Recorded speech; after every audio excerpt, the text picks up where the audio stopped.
Hi everyone, welcome back to Eleanor's Restoration. Now up to video 9. Doesn't feel like 9 videos, but I have to say I've enjoyed making each and every one of them. I'm hopefully going to go over the rest of the engine removal procedure here, hopefully get near the end of it now. I've had a little bit of tidy up in here, as you can see. Bits and pieces lying everywhere, which is probably the same with most garages, although I have to say Dave Jaguar, I'm very jealous of his setup there. I would love to have something that size, but I suppose it doesn't matter what size you've got, you're always wanting more.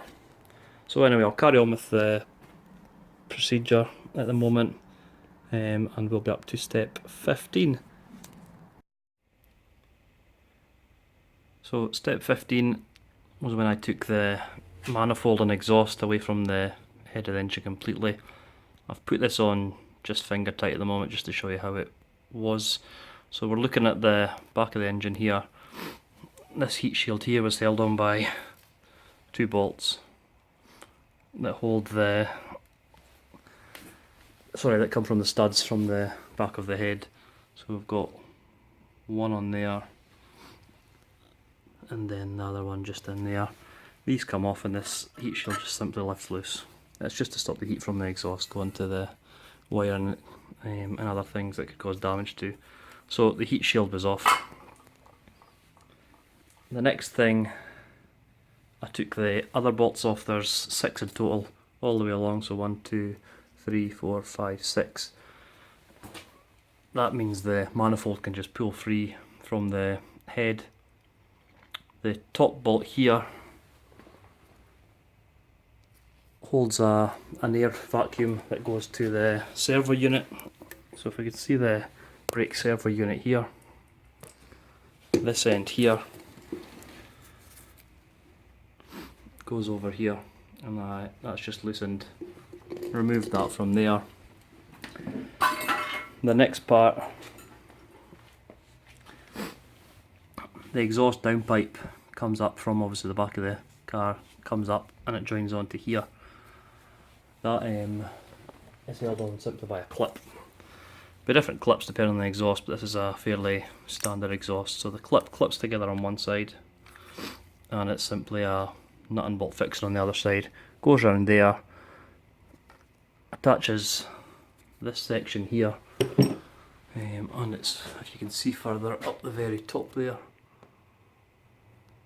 to that section there, and it just gets a seal to stop any leaking or any noise or blowing through.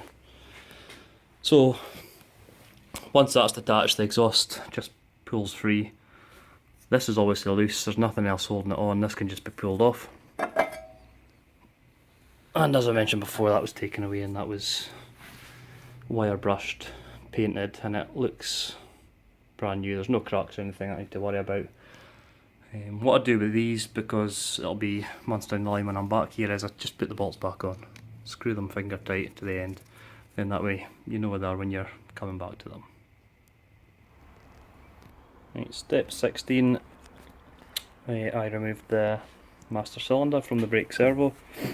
Again, different types depending on the age of Mini. This is the one that comes as standard with mine. So, brake master cylinder, basically 2 brake pipes go in, one goes in here, one goes in here. You can see from the photo, that was when they were connected up. As like anything else with Eleanor, completely covered in rust. When I took them out, I was just looking at my notes saying, there we go,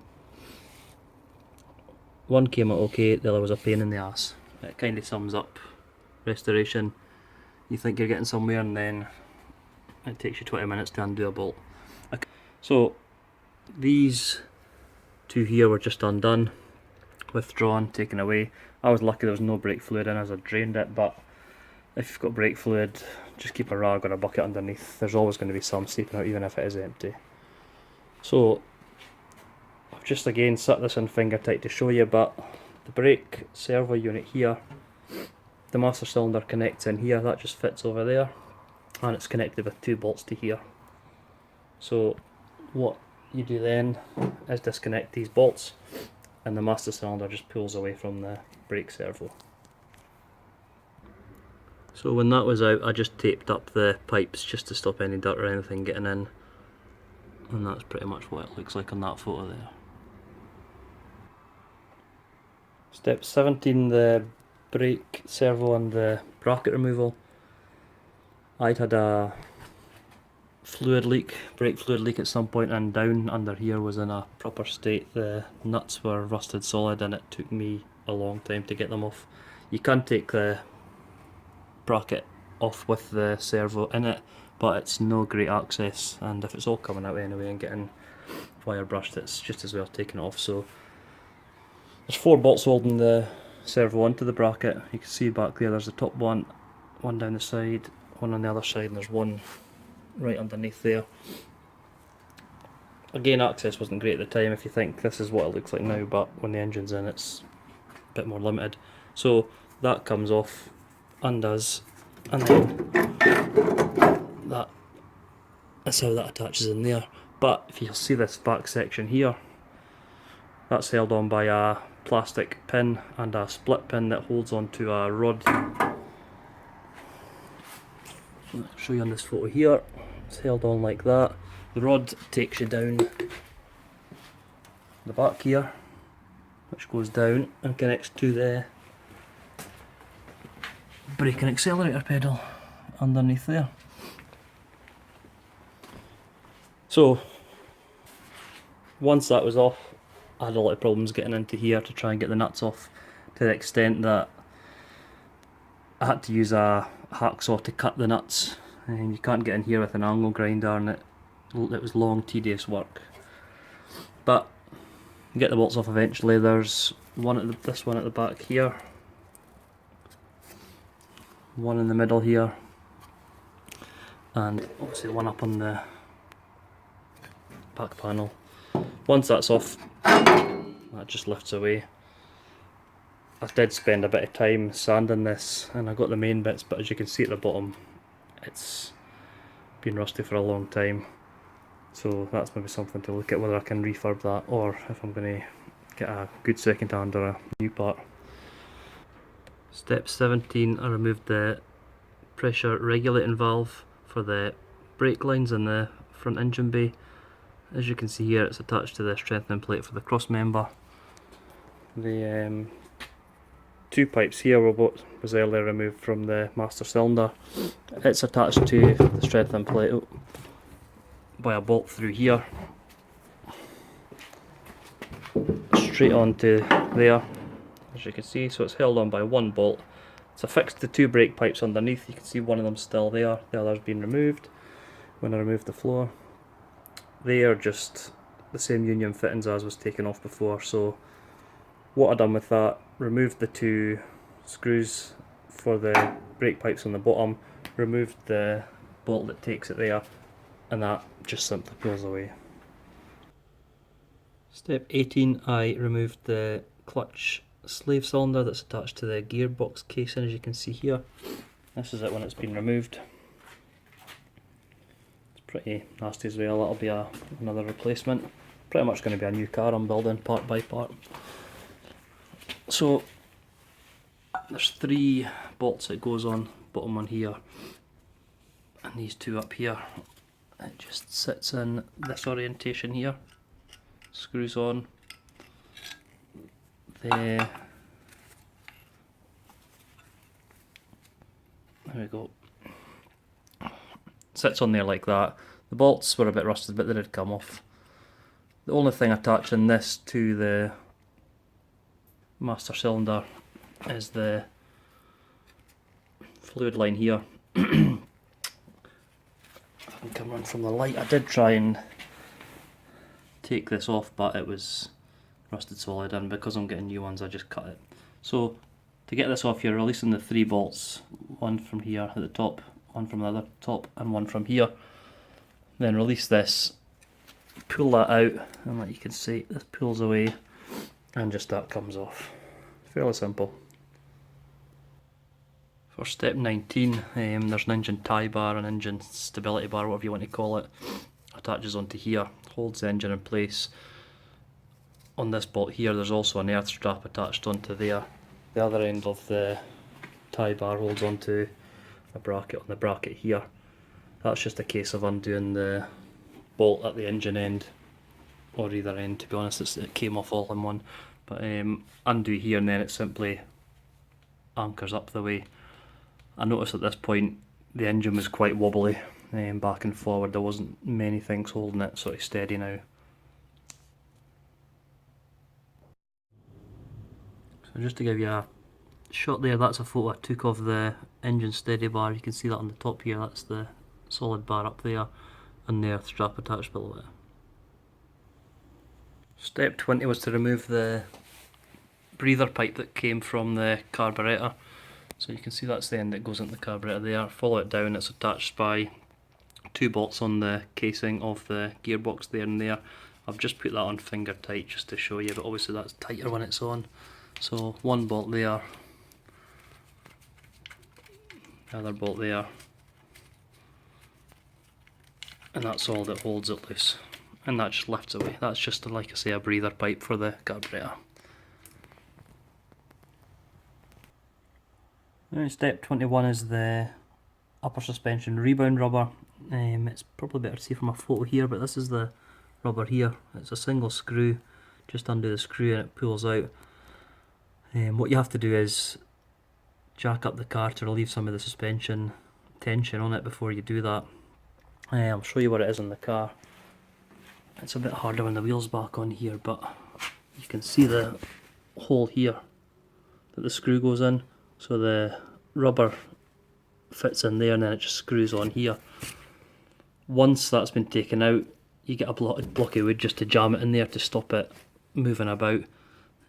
While filming this, I've just noticed this block of wood's fallen out of mine. There's one on the other side, but you do that for both sides. And again, that's what it looks like from the actual picture when it's still in. Step 22 was removing the drive shafts from the differential. To get into it, you need to remove the steering tie rod end, which is this one down here behind the wheel. I ended up cutting mine because it was rusted solid, but you can see there it comes undone. It just lifts up the way. Same thing with the top ball joint for the upper arm. I tried getting this off, but I ended up having to buy a ball joint separator because it had been there too long. That worked fine. Got that off, got that loosened off. Once the ball joint's loose, you can lift it up and tie it off with a string just so it doesn't get in the way. Then gives it the flexibility to get into the engine, into the drive shaft. So the drive shaft here, this goes straight into the differential. There's a small gap around here. You can buy a tool, it's like a wedge, you hammer it in and it forces it apart because there's a circlip, if that's what you call it, inside that clips it in place and it doesn't come out easily. What I done was I got 2 pry bars, one on each side, and gently wiggled it and got it out that way. It came out fairly easy. There's limited room in there, it just comes out and just clears it. So done that on that side, same on the other side. And it, if you can see, these are the differential at the back, which not very distinguishable because of the dirt on the rest of the engine, but here's the one side. In fact,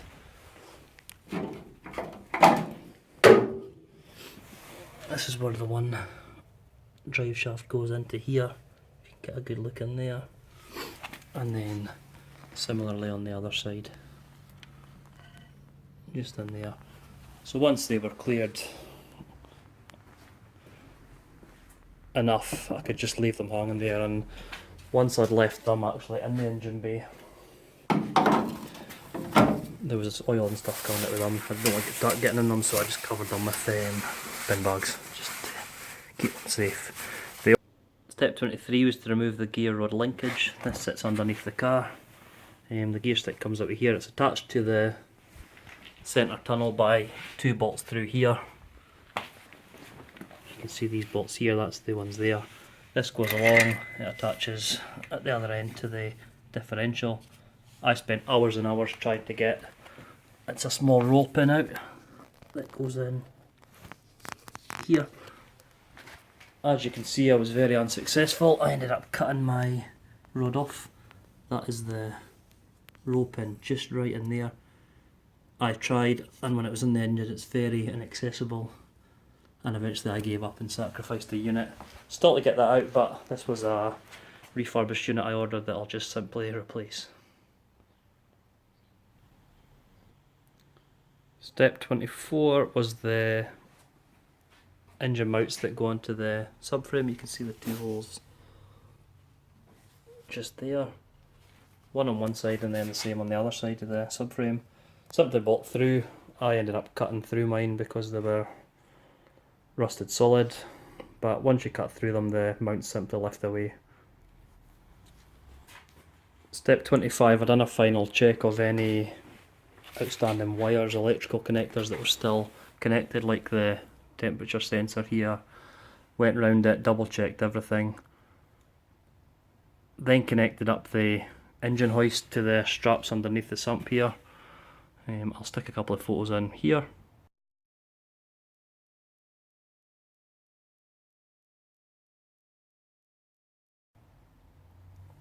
And this will show you how I lifted it out. I didn't lift it all the way out. The only one thing leaving the engine still attached to the car was the accelerator cable. That just unscrews by hand. And it's not the best light, unfortunately, but that's the point here, right at the back of the engine. The only way you can get to that is when the engine's lifted a bit out. So, engine out, job done. Hopefully that gave you a different perspective to how it's taken out. Anyone can go through an engine bit by bit and tell you how it's taken out. If you didn't like it, that's fair enough, you've got your opinion. What I will try and do when the engine goes in down the line, I'll do the reverse, but I'll do it bit by bit so it's actually going in so you can see a live feed, if you like, as opposed to retrospective. But thanks for watching, I hope you've enjoyed it. I just took my time doing it, really enjoyed it. My one regret is cutting the link from the gear change rod, but I gave up after about 5.5 hours of reasonable persuasion. I still can't work on Eleanor because of my arm injury, so to keep me going in the meantime, I have bought one of these.